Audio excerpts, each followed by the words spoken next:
Hi guys, in this unit we will be covering fault analysis. That is, we will be analyzing the power system under faulty condition. Now faulty condition may be due to a lightning stroke which may strike a transmission line. There may be insulation failure. If insulation fails, then the line will be connected to ground via the tower. That will cause current to flow into the ground. That is also a faulty condition because no current must flow into the ground from the transmission line. Or due to short circuiting. These sort of conditions will lead to the faulty operation of a power system. Now why do I want to analyze these conditions is because somehow if faulty conditions comes in a power system, then I must have analyzed it beforehand so that when the condition comes, my system must be prepared to tackle the fault. That is, the protection system should be present in a power system which should be able to deal with such faulty conditions. That is why we want to analyze the faulty conditions in a power system. Okay. So fault analysis is done only for design of protection system. Now for the purpose of fault analysis, first we must have an understanding of how we represent the power system in terms of its equivalent circuit, so that whenever there is a faulty condition I can analyze that network and determine what will be the voltages and currents under faulty conditions. So power systems is usually represented using a single line diagram. Single line diagram means all the components that are present in a power system are represented in a single line or are represented in a linear manner. Now what is the advantage is it is more readable. How it is? Because if we were to replace each component by its equivalent circuit, then it will become very tacky. Now if you see here, there is only one transmission line. Okay, but in a practical power system there will be hundreds of transmission line, so hundreds of transformers and hundreds of generator. So it will be very difficult to represent each component with its equivalent circuit because then the end user may not be able to read the whole schematic. But if you represent in this manner, here G represents a generator, this is my transformer. So one transformer will be step up because we need high voltage for transmission. Other will be step down because load will be supplied at a lower voltage, and in between there will be a transmission line. So in this manner I can easily understand the topology of the power system. It is called as a single line diagram. Now let us look at the equivalent circuit of each and every component that is commonly occurring in our power system, so as to understand how does the equivalent circuit of my power system looks like. So the first component is my generator. In synchronous generator, how we represent it? We represent it using a EMF source EF angle delta, then armature resistance and synchronous reactance. So here by default I am assuming that it is a cylindrical rotor synchronous generator. Later I will tell you the reason why I am neglecting the salient pole and only using the cylindrical. Okay. So this can also be represented if RA is neglected, something like this. The reason for neglecting RA is that whenever the fault will occur, then what will happen? High current will be encountered, and that high current will be reduced due to the presence of armature resistance. But we always want to do the worst case analysis, that is, we want to analyze the highest fault current. So we will have to take the impedances as minimum, or we have to neglect everything that will make the system stable. That is why we are neglecting the armature resistance. So this will be the equivalent circuit of the synchronous generator. Similarly, for the case of motor, The circuit can be represented as, this will be J-axis, EF angle minus delta, and this will be VT angle 0. So this will be the equivalent circuit of generator and the motor. Okay, usually we neglect the resistances in both type of synchronous machine. The next component that we connect in the power system is either a step up or a step down transformer. Now transformer has a turns ratio V2 by V1 will be equal to N2 by N1, we call it as K. Now usually if we neglect the shunt parameters, why I am neglecting shunt parameters? Because no load current in a transformer is much less as compared to full load current or the fault current. Fault current is even 10 to 20 times the full load current. So no load current is negligible as compared to that. Hence we can neglect the shunt branch parameters or the no load current. So then we will have only the series impedances on primary as well as secondary.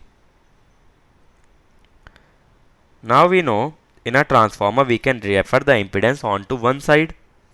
So if we refer the impedance onto primary, then it is called as Z01.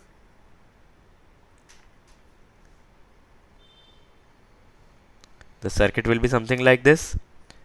Z01 will be equal to Z1 plus Z2 into N1 by N2 whole square. That is Z1 plus Z2 by K square. Similarly, we can form the circuit referred to the secondary .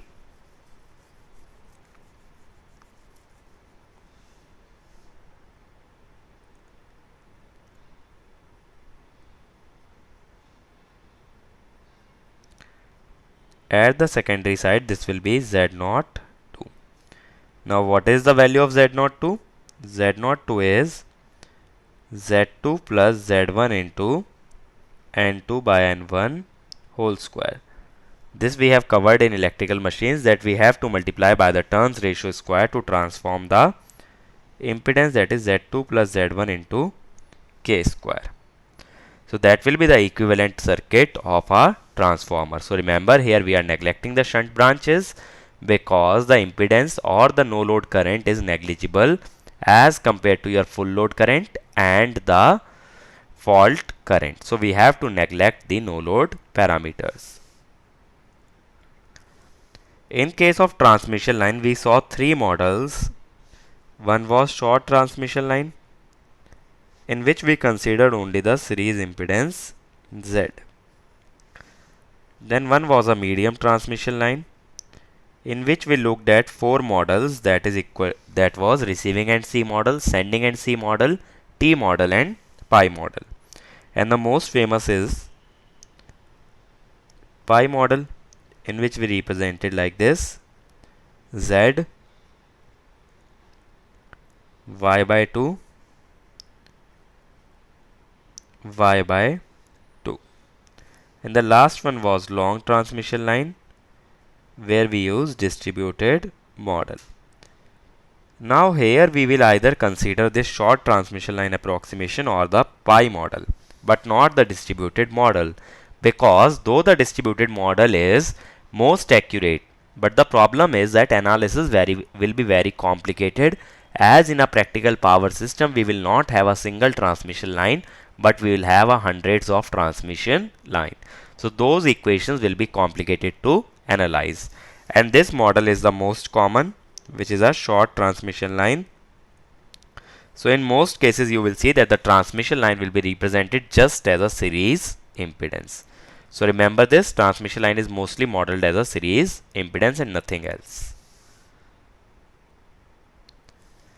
And at last, the load in the power system is represented as resistance in series with reactance. Why only reactance? Because most common occurring loads are lagging power factor loads, RL and XL, that is the load resistance and the load reactance. Okay, and this will be neglected during fault analysis. Now why do we neglect the load impedance? Because suppose a short circuiting comes in a power system. Now as we know that the current will try to take the path of minimum resistance or the minimum impedance. So it will try to go into the ground via the short circuit. So if it goes into the ground, then the current going into the load will be very low. Okay. So that is why we can neglect the load on the assumption that all the current flows into the fault and none of the current goes into the load.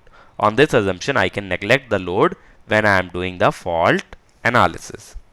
Now let us combine these models and try to form the equivalent circuit for the single line diagram that we saw earlier. So generator will be modeled as a reactance in series with EMF, let us say EG.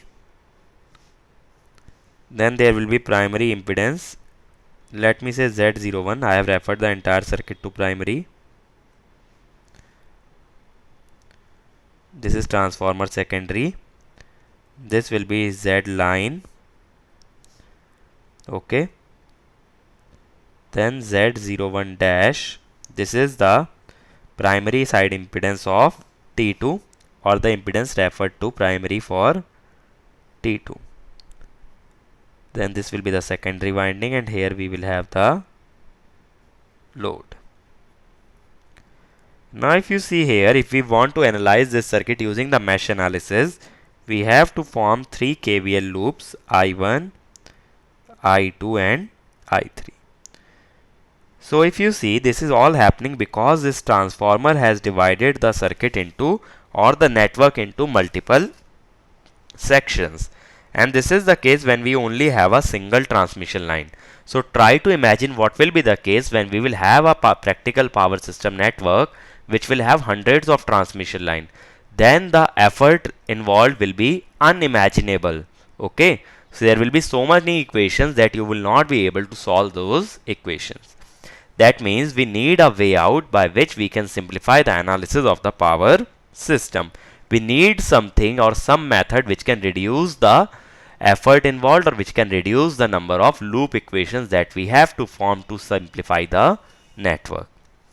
That method is called as your per unit system.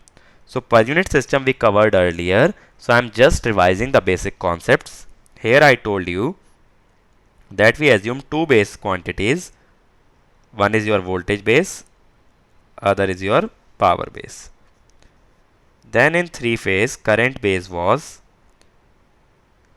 S base by root 3 V base, because this base voltage was line to line voltage. Then we saw Z base in star connection was V base square by S base, whereas Z base in delta was 3 V base square by S base. Okay. And we saw whenever we want to change the base from our old value to new value, we multiply it by old voltage base by new voltage base whole square, new power base divided by old power base. So these all expressions we saw in the first unit. Now we will be making use of these expressions when we will be simplifying the networks or representing the power system in terms of per unit. But let us first see what happens to the equivalent circuit of the transformer when we enter the per unit system. Okay. So here the first problem with transformer is that the transformer rating will be something like this, 33 kV by 11 kV. Then how to assume the base voltage, because here there are two rated voltage, one on the primary, other on the secondary. So what we will be doing is separate base for primary and secondary. But we know one thing for sure is that transformer cannot generate power, so power remains same on secondary and the primary side. So that means V1 I1 will remain same as V2 I2, which means I1 by I2 will be equal to V2 by V1, which will be equal to K. S1 should be equal to S2. So power base will be assumed as the same value on both primary and the secondary, but your voltage base will be different. That will be dependent on the turns ratio between the primary and the secondary side. Now, since voltage base is different and power base is same, that means the base impedance will also be different. So let me say V1 is the V base primary, I1 is the I base primary, V2 is the V base secondary, I2 is the I base secondary. Now if we want to calculate Z base primary, it will be V1 by I1, whereas Z base secondary will be V2 by I2. Now V2 is equal to KV1, whereas I2 is equal to I1 by K. So it is equal to K square V1 by I1 or K square Z base primary. Let me call it as Z1. So Z2 will be K square Z1. So that means base impedances are also related by the turns ratio square. Now we saw that the impedance on the primary, equivalent impedance was Z1. Equivalent impedance was Z1 plus Z2 by K square. Now to convert it into PU, we will divide it by the base, and that base impedance will be taken at the primary. So Z1 plus Z2 by K square. Primary base impedance is, let us say, Z primary. So to avoid confusion, let me represent it by Z primary and Z2 by Z secondary. Okay. So this is your ZB. So this will be Z01 PU. The impedance referred to secondary was Z02 ohm was Z2 plus Z1 into K square. So Z02 in PU will be, this shall be divided by the base impedance on the secondary side because the impedance is referred to secondary. So that will be Z2 plus Z1 K square divided by ZP K square. So this will be Z2 by K square plus Z1 by ZP, which is equal to Z01 PU. So from here we can see, though Z01 ohm is not equal to Z02 ohm, but Z01 PU is equal to Z02 PU. So the per unit impedance is referred to primary as well as secondary is same. But remember, this is Z01 and Z02. Still Z1 PU will not be equal to Z2 PU. Okay. So this is the impedance is referred to primary and secondary. This is the primary impedance. This is the secondary impedance. This is the overall impedance referred to primary, overall impedance referred to secondary. So overall impedances are same on primary and secondary, but individual impedances are different on primary and the secondary winding. Okay. So when we are transforming the per unit impedance from primary to secondary, that will remain same. There is no concept of the turns ratio. Similarly, we assumed the voltage base at primary as V1 and voltage base at secondary as V2, which is equal to KV1. Now suppose some voltage is given at primary as V and the voltage at secondary will be KV. So in PU it will be V by V1. In PU it will be K by KV1. That is V by V1. So per unit voltage is same on primary and the secondary. Per unit impedance is same on primary and secondary. Per unit voltage is same. MVA is same. So per unit current will also be same. So each per unit quantity remains the same on primary and the secondary winding of the transformer. That does not change when we go from primary to secondary or from secondary to primary. So what happens is that if these quantities remain same, then the turns ratio does not matter anymore. So we can remove the turns ratio of the transformer.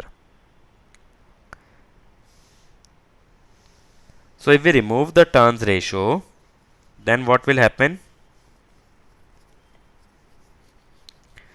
There will be only impedance of the transformer, that is, it will be represented just as an impedance, which is equal to Z01 pu, or you can say Z02 pu. There will be no turns ratio. So if we draw the previous circuit in per unit, there will be generator, reactance, then transformer will be represented as an impedance, then transmission line impedance, then second transformer, let us say Z01, Z01 dash, ZTL, then there will be load. So now if you see, there is only one loop equation needed for simplifying the circuit. Okay, this is RL XL. So if we represent the power system network in per unit, the analysis is very simplified because the number of mesh equation or the number of loop equations required are reduced. Okay, as the transformer turns vanishes, the number of equations will be reduced. Now let us see a problem how to analyze the power system in per unit, or how to draw the per unit equivalent circuit. So here we have been asked to draw the reactance diagram of the system whose single line diagram is given. Various ratings of the machines are given: generator 1, generator 2, generator 3, T1, T2 and transmission line. Now the first step that you must do is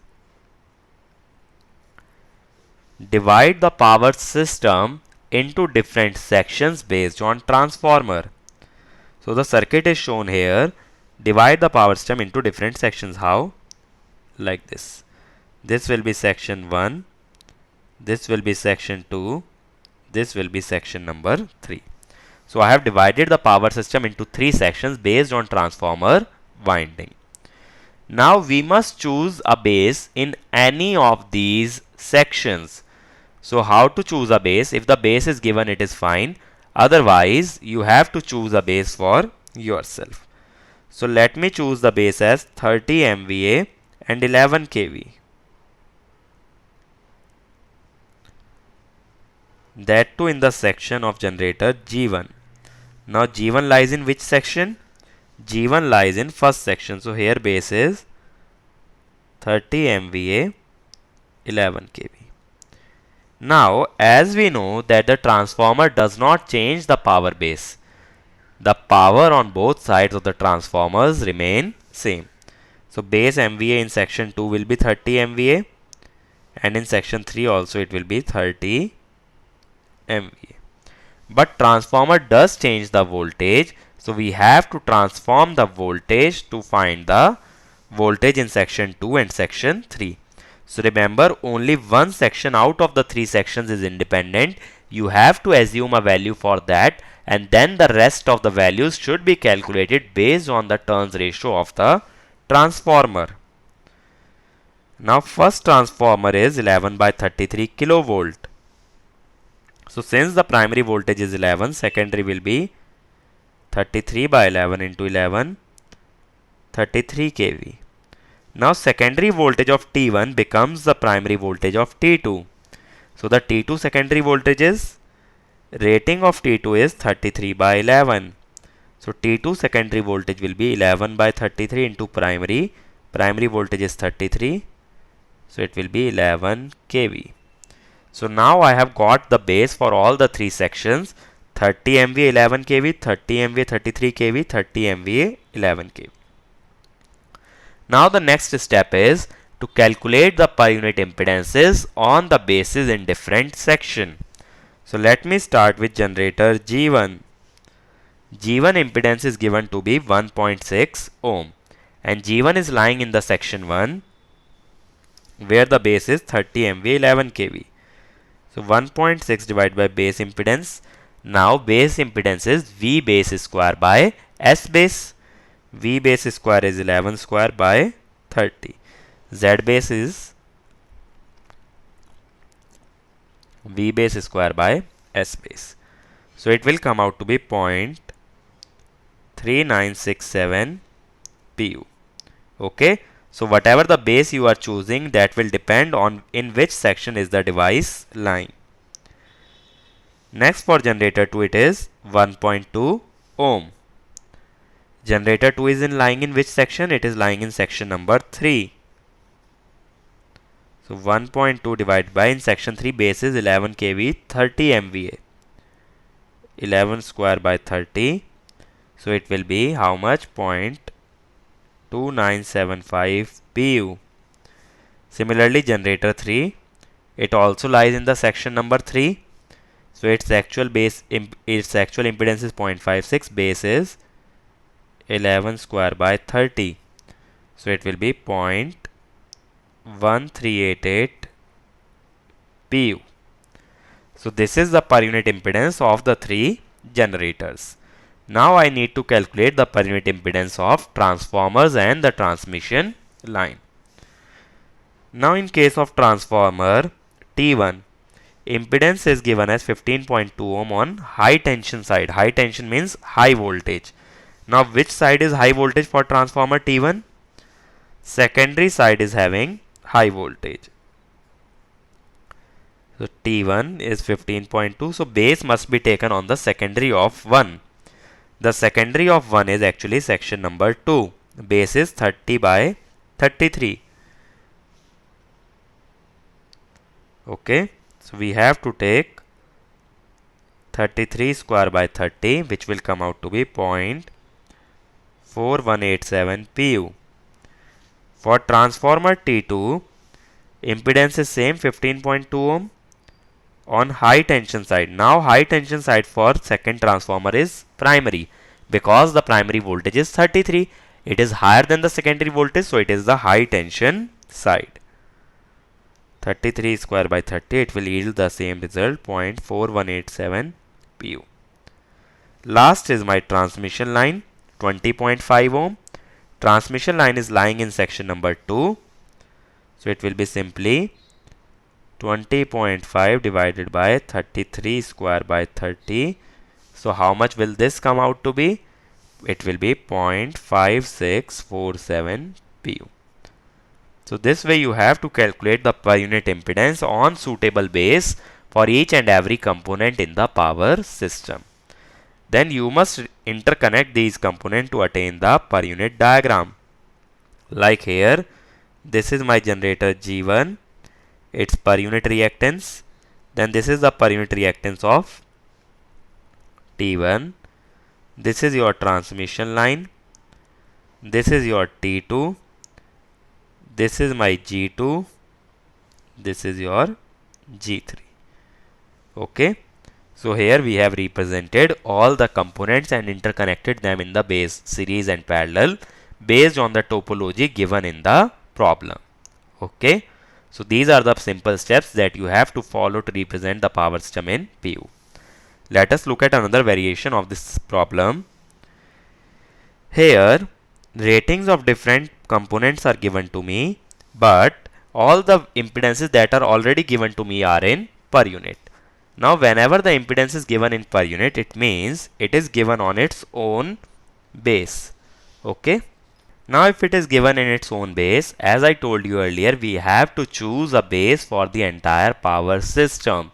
So, we will need to transform these impedances to that universal base to derive the equivalent circuit. So, let us first see the circuit.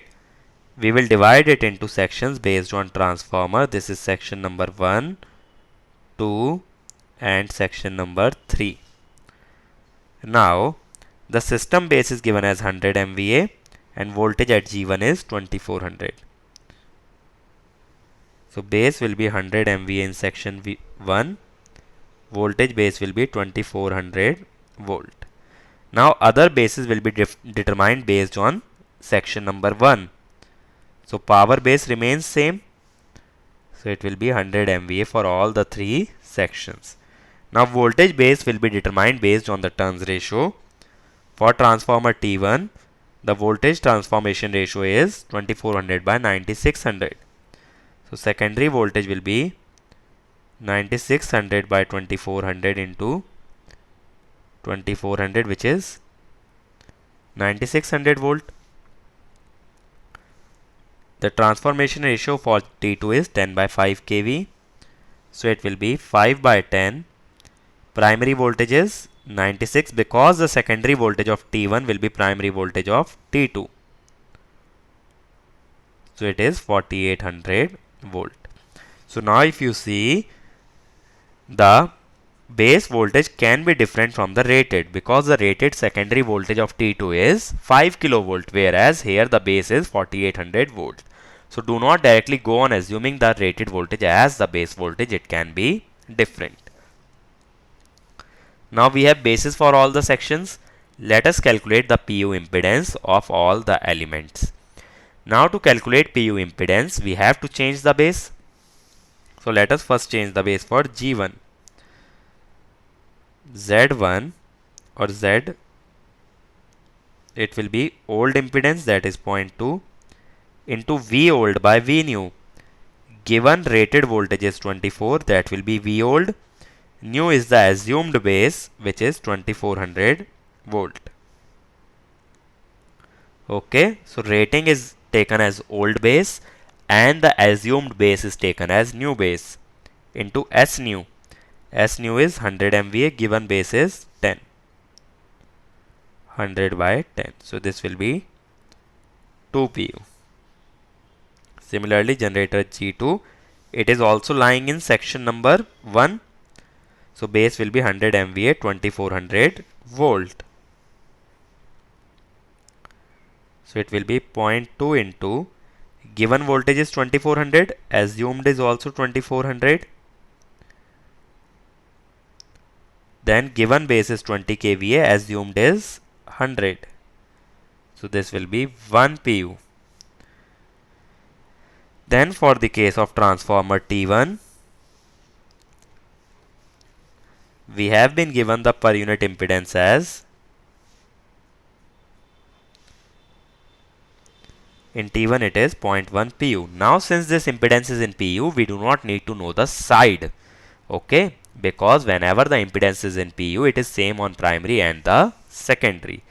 But remember, when you are transforming the impedance, take the new and the old base on the same side. So let us choose the bases old as well as new on the primary. This is, I am just assuming, so let us take it at primary.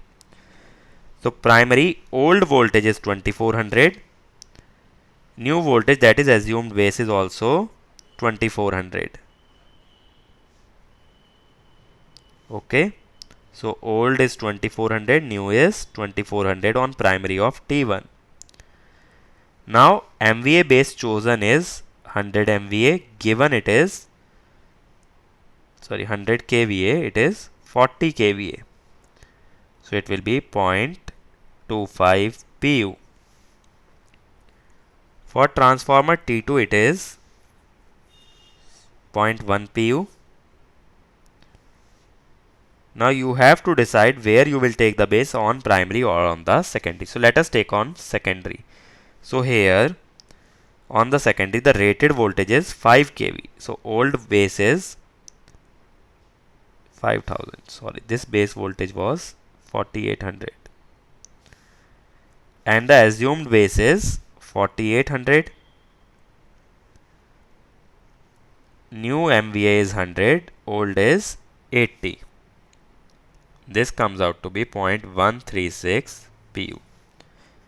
Then for the case of transmission line, here the impedance given is in ohms. So we do not need to change the base. This is actual value. We will divide it by the base impedance of section number 2.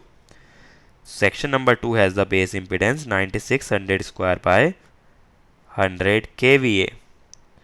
So this will come out to be 0.054 plus J 0.217 PU. And the last component that remains is motor. For motor, the impedance given is 0.2 PU and the voltage is 4 kV. But the voltage here is on the motor side 4800. So 0.2 into old voltage is 4000, assumed is 4800. What about the MVA base or the kVA base? Given for the motor is 25 kVA, assumed is 100. So change it as kVA, 100 kVA. So new is 100, old is 25. So how much will this come out to be? It will be 0.2 into 4000 square divided by 4800 square into 4. So it will be 0.55 pu. Now we have to interconnect these components to realize the entire system. So G1 and G2 were connected in parallel. So let me connect them in parallel. Impedance of G1 is 2 pu. For G2 it is 1 pu. So it will be 2, 1. Okay. For then there was transformer T1. T1 has the impedance 0.25 pu. J 0.25. Here also you can place J2, J1. Then transmission line. Transmission line has a real as well as imaginary part. 0.054. J 0.217. Transformer T2 J 0.136. Okay. Then the last component is your motor.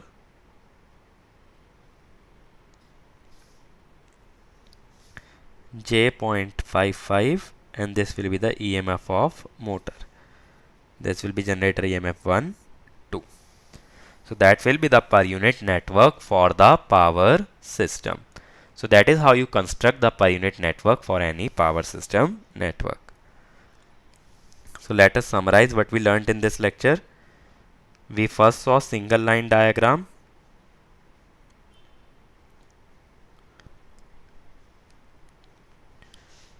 Okay, then we saw equivalent circuit of different components that are connected in a power system.